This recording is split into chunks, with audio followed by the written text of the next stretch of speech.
Now we're going to take a look at this morning's newspapers now. Here with us this morning are the TV presenter Martin Roberts and the editor of Cosmopolitan magazine, Louise Court. Very good morning to both of you. Nurses are being told.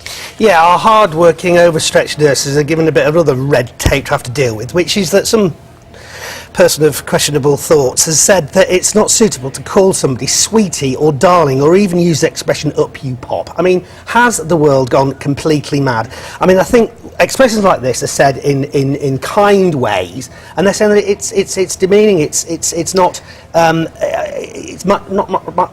might not be respectful, but in most cases it's actually something to put the person at ease. It's clearly like, meant well, isn't it? I suppose the the question is, if it's a generational issue, are some of the older generation, would they feel a bit patronised? Or it depends it depends how it's said. If it's like sweetie, or if it's sweetie, love. I mean, these are all expressions we use in Britain anyway. They're often colloquial. It's not meant as something derogatory. It's just meant to put somebody who's probably in a situation where they're quite uncomfortable, quite nervous, quite scared, at ease. And for somebody to say you can't do it is ridiculous. It's almost like they can't win, because there has been a lot of criticism about doctors and nurses not taking enough time to, spend with patients and chat to them about their needs and be approachable and friendly. So, up your pop. What is wrong with up your pop?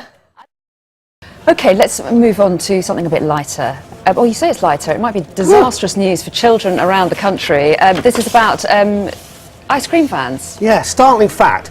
In the 1960s, there were approximately 20,000 ice cream vans travelling around the streets, green sleeves playing on those dingly-dongy things coming out. Currently, there are just 5,000, so it's dropped from 20,000 to 5,000. And when you think about it, suddenly, if your attention is drawn to it, when was the last time you heard an ice cream van going around your local streets? You've asked the wrong person, because I have one every day, and every day I go, oh, great, I've got to buy ice creams for my children. There's a general crisis on ice cream vans. I think they've been driven out of the market by cut-price ice creams in supermarkets. But the idea that ice cream vans, which are part of our history, our heritage, our summer holidays... It's the sound of summer. It is the sound of summer, you won't be able to have your 99, your Mr. Whippy or whatever it might be. That's just.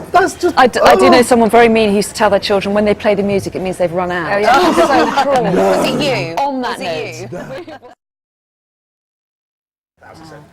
So let's go through the papers a little bit more with the TV presenter Martin Roberts and the editor of Cosmopolitan magazine, Louise Court.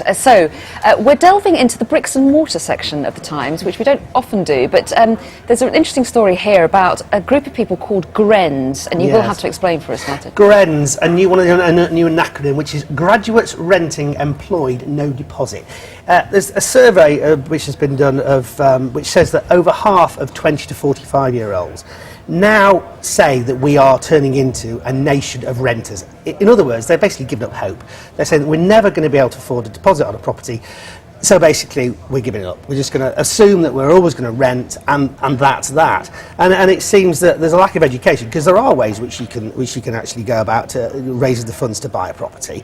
But I don't think financial education necessarily takes us there generally. So is it necessarily a disaster? I mean, obviously a lot of people have that aim to be able to own their own property, but in other parts of Europe people rent. It's much more normal to rent. Is it such a bad thing? In the continent, certainly places like Germany, it's the norm that you would rent. It'd be almost like, why would I want to have a house? It's going to tie me down. But that's not the way it's generally been in the UK, and I think it's a shame. I mean, we all hopefully remember that time when we go into our actually home that we own, and that feeling you get is quite extraordinary. So it also provides a bit of financial stability. It helps with lots of things, owning your own property. So, and it can also be a great thing to safeguard your future. So it's a real shame that there's just generally a general attitude of, that's it, I give up, basically. Well, yes, but property prices are so high, it's hard to see many young people affording.